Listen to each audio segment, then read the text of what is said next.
చాలా చాలా కాలం క్రితం ఈ ప్రపంచం ఎలా పుట్టిందో ఎవ్వరికీ తెలియని సమయం. ఆకాశం లేదు, భూమి లేదు, నక్షత్రాలు కూడా లేవు. చుట్టూ అంతా నిశ్శబ్దం మరియు అనంతమైన చీకటి మాత్రమే. ఆ సమయంలో విశ్వంలో ఒకే ఒక దైవశక్తి ఉంది. అది శ్రీ మహావిష్ణువు. ఆయన అనంతమైన క్షీరసాగరంలో ఆదిశేషుడిపై ప్రశాంతంగా విశ్రాంతి తీసుకుంటూ ఉన్నారు.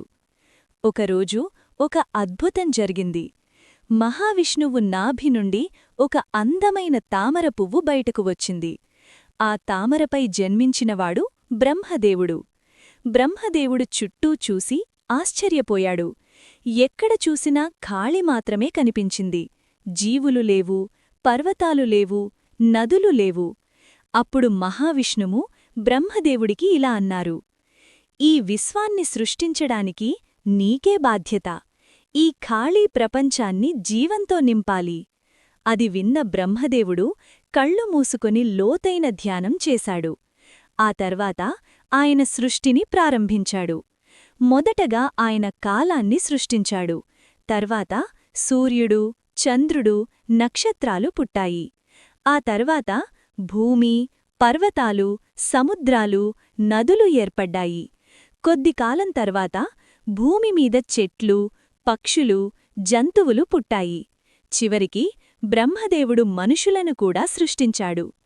హిందూ పురాణాల ప్రకారం ఈ సృష్టి ప్రారంభమైన రోజు చైత్రమాసం శుక్లపాడ్యమి. అదే రోజును మనం ఉగాది పండుగగా జరుపుకుంటాం. ఉగాది పండుగ ఎలా మొదలయింది? ప్రపంచ సృష్టి ప్రారంభమైన రోజు కావడం వల్ల ఆ రోజు చాలా పవిత్రమైనదిగా భావించారు. అప్పుడు ఋషులు మరియు దేవతలు ఇలా నిర్ణయించారు: ప్రతి సంవత్సరం ఈ రోజును కొత్త సంవత్సర ప్రారంభంగా జరుపుకోవాలి. అలా ఉగాది పండుగ ప్రారంభమైంది. ఉగాది అనే పదం యుగాది అనే సంస్కృత పదం నుండి వచ్చింది. యుగ ప్లస్ ఆది అంటే కొత్త యుగానికి ప్రారంభం అని అర్థం. ఉగాది రోజు ఉదయం. ఉగాది రోజు తెల్లవారుజామునే ప్రజలు లేచి ఇంటిని శుభ్రం చేస్తారు. అమ్మలు ఇంటి ముందు అందమైన ముగ్గులు వేస్తారు. తలుపులకి మామిడి ఆకుల తోరణాలు కడతారు. మామిడి ఆకులు సంతోషం మరియు శుభాన్ని తీసుకువస్తాయని నమ్మకం. ఆ రోజు అందరూ తలస్నానం చేసి కొత్త బట్టలు వేసుకుంటారు. తర్వాత కుటుంబం మొత్తం కలిసి దేవుడికి పూజ చేస్తారు. ఉగాది పచ్చడి కథ. ఉగాది రోజు ఒక ప్రత్యేకమైన వంటకం తయారుచేస్తారు. అది ఉగాది పచ్చడి. ఈ పచ్చడిలో 6 రుచులుంటాయి: వేప పువ్వు, చేదు; బెల్లం, తీపి; చింతపండు, పులుపు; మిరప, కారం; ఉప్పు, మామిడి, వగరు. ఒకరోజు ఒక చిన్న బాలుడు తన తల్లినడిగాడు: అమ్మా, ఈ పచ్చడిలో ఇన్ని రుచులెందుకు పెడతాం? అప్పుడామె నవ్వుతూ ఇలా చెప్పింది: బిడ్డా, జీవితం కూడా ఇలాగే ఉంటుంది. కొన్ని రోజులు తీయగా ఉంటాయి, కొన్ని రోజులు చేదుగా ఉంటాయి. కొన్నిసార్లు కష్టాలు వస్తాయి, కొన్నిసార్లు ఆనందం వస్తుంది. ఈ అన్ని అనుభవాలను సమానంగా స్వీకరించాలి అని ఈ పచ్చడి మనకు గుర్తుచేస్తుంది.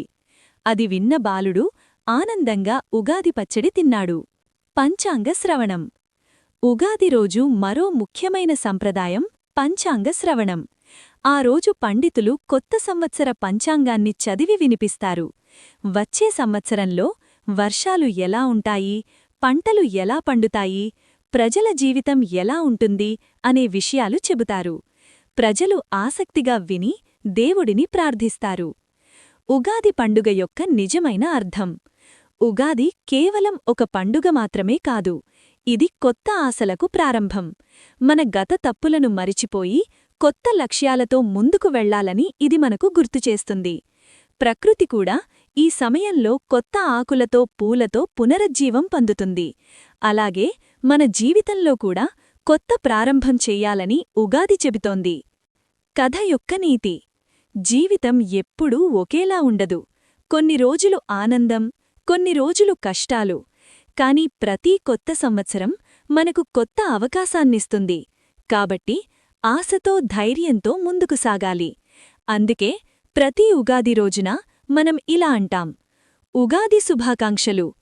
కొత్త సంవత్సరం మీ జీవితంలో ఆరోగ్యం, ఆనందం, ఐశ్వర్యం తీసుకురావాలని కోరుకుంటూ ఉగాది శుభాకాంక్షలు. ఇలాంటి కథల కోసం మా ఛానల్ని సబ్స్క్రైబ్ చేయండి.